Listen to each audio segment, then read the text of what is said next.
This is the story of two young guys, bound in friendship and in destiny.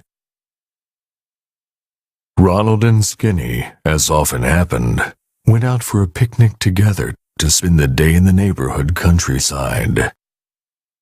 Suddenly, Ronald pulled a couple of little plums out of his basket and gave one of them to his friend.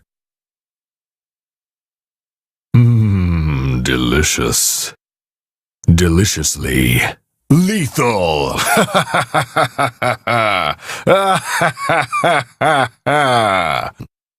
Note how the slow motion makes everything more epic.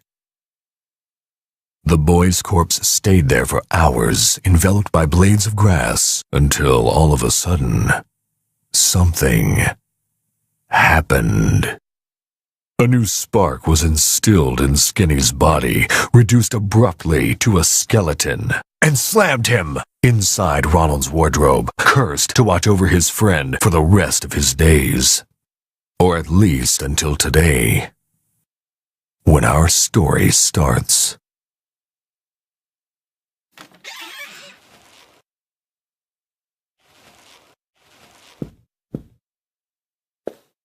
Morning, sunshine. Hi, Nat. Forgive me, but I didn't sleep very well tonight. Are you sure you really want to talk to him? I have no other choice. He'll have a heart attack if you ask me, and he'll end up keeping you company in the wardrobe. I really hope not.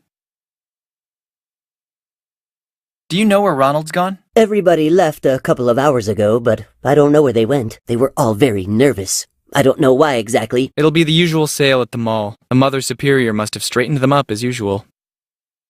When will you stop eating those things? Would you care for some, maybe? How many times do I have to tell you that I'm allergic to plums? Just looking at them, I'm getting hives. Man, you don't have any skin at all. And anyway, they're nuts. Otherwise, why would Ronald have given me this name? He probably just wanted to be alternative. You're a lost cause. Hasn't Ronald spoken yet? You should know that by now. He hasn't said a word since you died in front of his eyes. I don't want his soul to be damned forever. If that stubborn guy won't open his lips for himself, I'll take steps to loosen his tongue. Don't hurt him too much. I have to run to the bathroom. All this excitement loosened my bladder.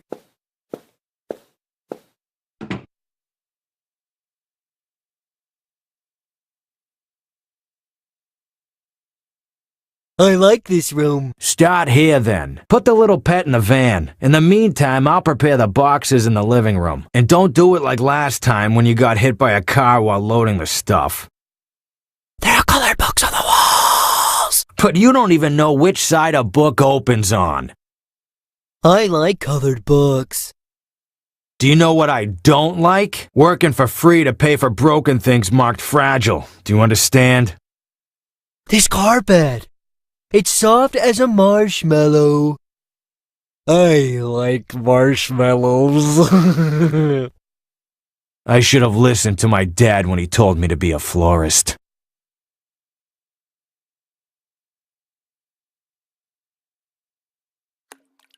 Ah, I really needed a shower. Boss, it won't open. Let's keep working on the ground floor then. In the meantime, I'll ask the lady about a key. I'm afraid this damn move will take longer than expected. Move?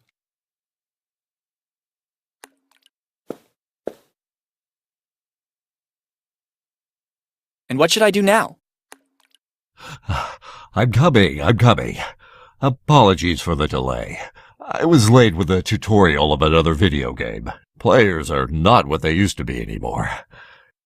Let's cut to the chase. I'm here to explain the game controls to you. Well, I'm not interested. I'm not asking you, Skinny. Let your player decide. Perfect. Let's start with the basic commands. The mouse left click is used to move around your surroundings. Holding the right click and then releasing it on one of the available actions, you'll interact with the elements of the scene. Try with the chainsaw.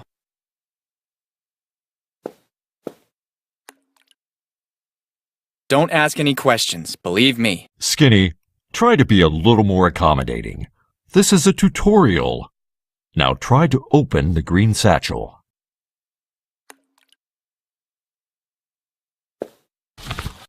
There is something inside the satchel. Try to pick it up. Ma, there's gold in this here bag. Ah, no. It's just pyrite. Don't be fooled by appearances. It could be more useful than you can imagine. For some hotspots, there's only one action available, so a left click with your mouse will be enough. Try to check out the bin.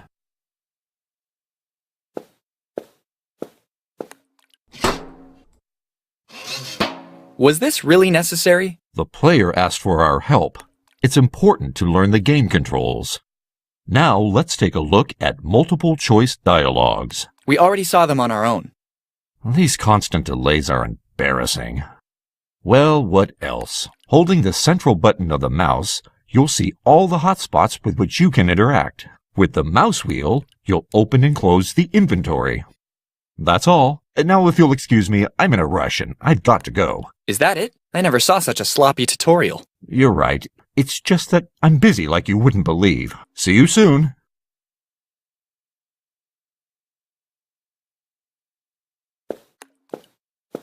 I must say that he has the softest fur. Nothing's soft about you stepping on my back. I sense trouble. That must be the van of the moving company. I absolutely have to find a way to get in there before they finish and leave. One of the countless houses of the Wayne family. Mr. Wayne is not often seen here in the city. He never stops by to talk with anyone. The Murrays are really very nice people. When we were children, Ronald and I often played with Cooper, but after the divorce, he went to live with his mother. That house has been for sale for years, but nobody has ever seen the owners, nor is it clear if the mysterious Mr. Richards even really exists.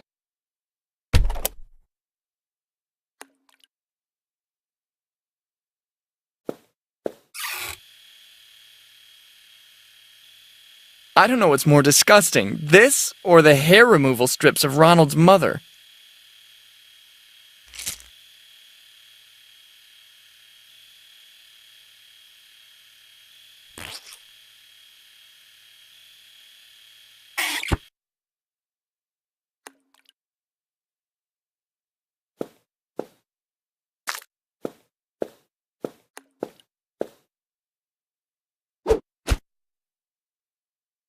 You've probably already figured out I'm not exactly an ace. In my defense, you have to admit that it's not easy to throw without real joints. You're embarrassing. That's it. Even at his age, Ronald can't really get enough of squeezing this thing. I can't imagine what the bear would do to Ronald if he still had his spine. I'd give him a nice tattoo on his back for starters. You have to understand the bear is convinced he's married to the duck.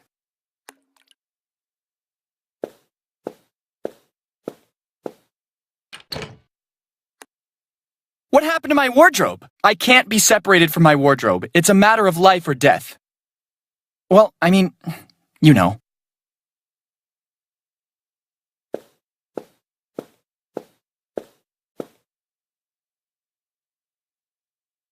One of the movers must have left it here.